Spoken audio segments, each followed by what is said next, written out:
talk about some other things from there. Be right back.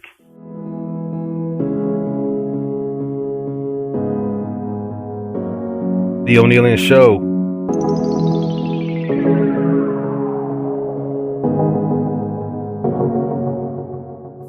Okay, everybody, welcome back to the Onealien Show. Before the break, we were talking about money matters, and we had 4 choices on the question that was asked. What would you choose? Option number 1 was $1 million in cash. Option number 2 was a lifetime free travel. Option number 3 was hang out with the richest people in the world for 2 years. And option number 4 was 60% chance of winning $100 million. And I told everybody that before the break that option number 3 is where I landed. Option number 3 was kind of the most appealing to me. Obviously, there were some pros and cons that quickly came to mind in the other options. But I'll tell you something that I have learned very recently in my professional career is a principle, and it goes like this very simply. It's not like you haven't heard it before, but anytime I'm in a room with individuals smarter than me, then I am happy and I feel like I'm in the right place. So with this right here, to me, that's like the biggest thing. If I could spend 2 years learning everything about the richest, the most wealthiest people in the world, that's like a case study. That's like a crash course. You know, the habits and the spending habits, the saving habits, the investing habits, everything. I would love to see that. The mentality, the way they do a risk assessment, the way they do due diligence.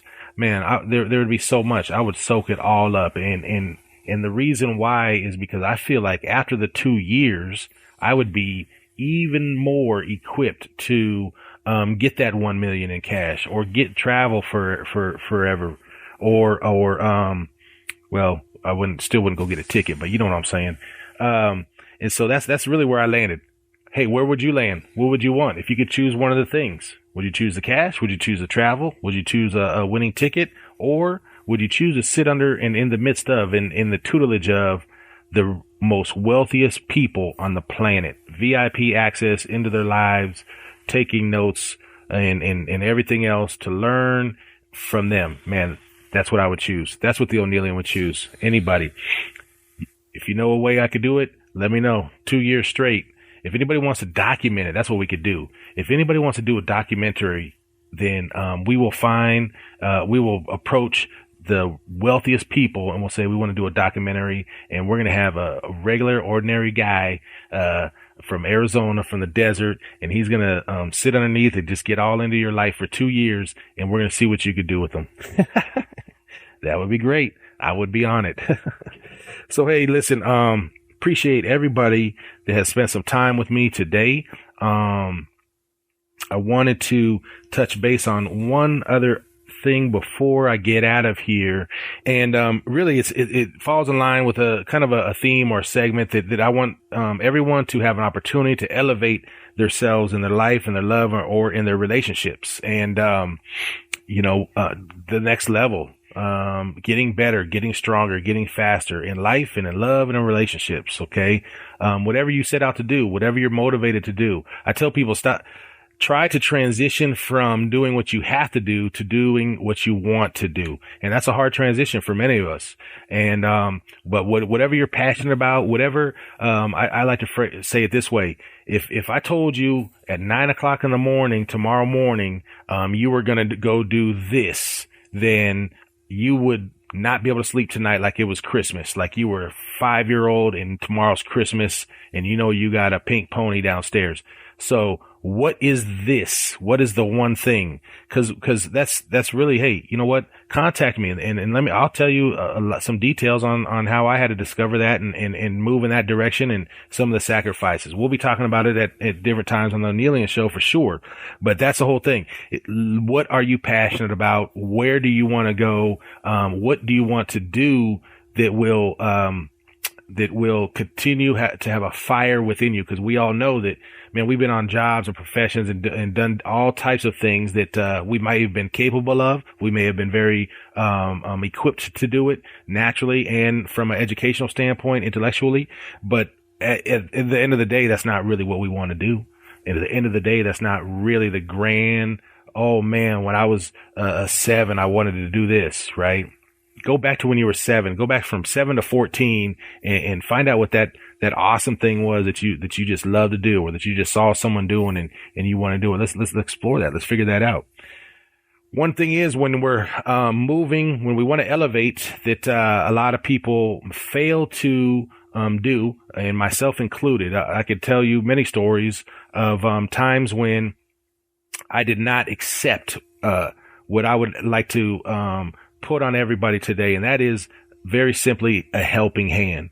Now, I didn't say a free hand, or I didn't say a do it for me hand, or I didn't say a carry me along hand. What I said was a helping hand. And I don't want us to get in the way of two things. Number one, ourselves, because we might be too prideful, or we might, just think we could handle it on our own, or we don't want to be vulnerable enough, or whatever it is. And so sometimes we block that help ourselves. Another thing that I'll say is that when you are accepting a helping hand that's being offered to you, you are also blocking the blessing that the other person has have. I mean, if they're trying to help you, if they're trying to extend a helping hand to you, then, hey, what's the problem?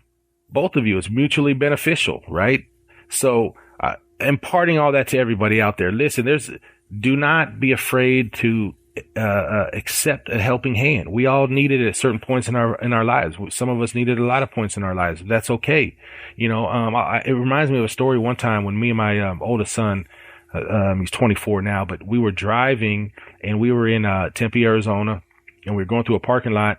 And I just so happened to have some shoes in the back of my car. I think they were his pair of shoes.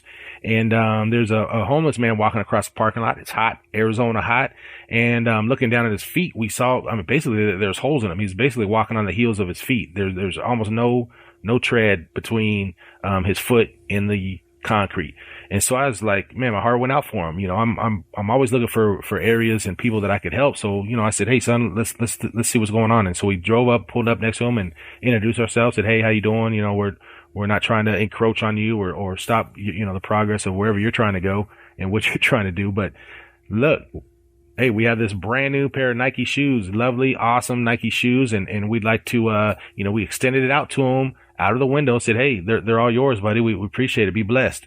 And it surprised both of us when he looked at us and he said no. And he kind of shifted around and he looked away and walked away. He did not accept the helping hand. So not only was he blocking himself for whatever reason, too proud or had given up hope or depressed or all those types of things that may, cause him to block his own blessing, but he also, blocked our blessing because we wanted to really help someone out. That was what we wanted to do. And that was the deed that we had saw an opportunity to fulfill, and we tried to, but we weren't able to. So, hey, everyone, whatever you're doing in life, please don't hide it. Don't cower behind. Don't stop your own progress, your own elevation by not accepting a helping hand. There's somebody probably around you that has offered in certain ways, maybe a way that they communicate or maybe, they've been there and they've just been waiting for you to reach out to them. It might be accountability partner when it comes to finances or it comes to, some of your bad habits. It could be a financial person. It could be, just a person to help you stay on track with a certain focus or a certain goal, whatever it is. Helping hand. We all need helping hands. Okay. And so, don't be afraid to do that. That's what Onealien would like to say to you on his way out is, accept the helping hand. And even as great as accepting that helping hand, don't be afraid to be a helping hand. So when I get off of here, be a helping hand and click on like, click on share, click on subscribe, be a helping hand. I won't block your blessing. I promise. I'll let you go ahead and help me out. Appreciate that. Spread the word, the Onealien Show. It's been great spending some time with everybody. I appreciate it. I love you. Hopefully you got a little something, a little chuckle, a little laugh, a little anything, even if it was that I didn't like it. Hey, hit me up, shoot me a message. Let me know you liked it, you didn't like it. What was good? What could I stop? What could I continue? And what's a new thing that I could start? You could hit comments. I'll take comments all day long. Give us feedback. Check us out. We're all over social media, at theonealienshow.com, Instagram, Facebook, YouTube, and Twitter. All of them. We're there. check us out. Appreciate you all. One love. The Onealien, aka John O'Neill. We're out. Later.